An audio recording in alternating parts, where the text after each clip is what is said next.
ভেনেজুয়েলায় যুক্তরাষ্ট্রের সামরিক অভিযানের প্রতিবাদে আর্জেন্টিনার রাজধানী বুয়েনোস আইরেসে বিক্ষোভে ফেটে পড়েছে হাজারো মানুষ। সোমবার বিভিন্ন সামাজিক সংগঠন, শ্রমিক ইউনিয়ন ও বামপন্থী আন্দোলনের ডাকে আয়োজিত এই কর্মসূচিতে অংশ নেন হাজারো বিক্ষোভকারী। শহরের বিভিন্ন সড়ক প্রদক্ষিণ করে মিছিলটি যুক্তরাষ্ট্র দূতাবাসের দিকে অগ্রসর হলে সেখানে মার্কিন পতাকা পোড়ানো হয়। বিক্ষোভকারীরা প্রেসিডেন্ট ডোনাল্ড ট্রাম্পের বিরুদ্ধে স্লোগান দেন এবং ভেনেজুয়েলার সাবেক প্রেসিডেন্ট নিকোলাস মাদুরোর মুক্তির দাবি জানান। এক বিক্ষোভকারী বলেন, আমরা এমন একটি বিশ্ব চাই যেখানে মানুষের ও জাতির মৌলিক অধিকার সম্মানিত হবে।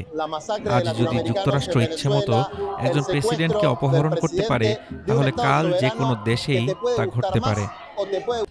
আরেক বিক্ষোভকারী যুক্তরাষ্ট্রকে অবক্ষয়মান সাম্রাজ্য আখ্যা দিয়ে বলেন,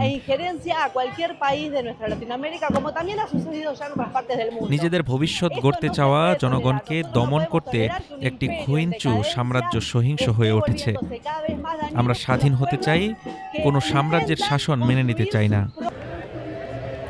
স্থানীয় গণমাধ্যম জানায়, বামপন্থী জোট লেফট ফ্রন্ট সহ বিভিন্ন সংগঠনের ডাকে আয়োজিত এই সমাবেশে একটি স্বাধীন লাতিন আমেরিকার দাবি জানানো হয় এবং দায়িত্বপ্রাপ্ত রাষ্ট্রপ্রধানকে আটক করাকে অপরাধমূলক কাজ হিসেবে নিন্দা জানানো হয়। উল্লেখ্য, শনিবার ভোরে কারাকাস সহ বিভিন্ন এলাকায় যুক্তরাষ্ট্রের হামলার পর সাবেক প্রেসিডেন্ট নিকোলাস মাদুরো ও ফার্স্ট লেডি সিলিয়া ফ্লোরেসকে আটক করা হয়। ওয়াশিংটনের দাবি, মাদক ও অস্ত্র সংশ্লিষ্ট অভিযোগে তাদের আটক করা হয়েছে। সোমবার নিউ ইয়র্কের আদালতে প্রথম শুনানিতে হাজির হন মাদুরো। এ ঘটনার পর ভেনেজুয়েলায় জাতীয় জরুরি অবস্থা জারি করা হয়।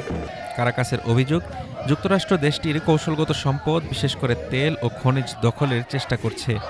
এর মধ্যেই অন্তর্বর্তী প্রেসিডেন্ট হিসেবে শপথ নিয়েছেন ডেলসি রদ্রিগেজ। ভেনেজুয়েলায় মার্কিন অভিযানের নিন্দা জানিয়েছে লাতিন আমেরিকার একাধিক দেশসহ রাশিয়া ও চীনের মতো ব্রিক্স সদস্য রাষ্ট্রগুলো।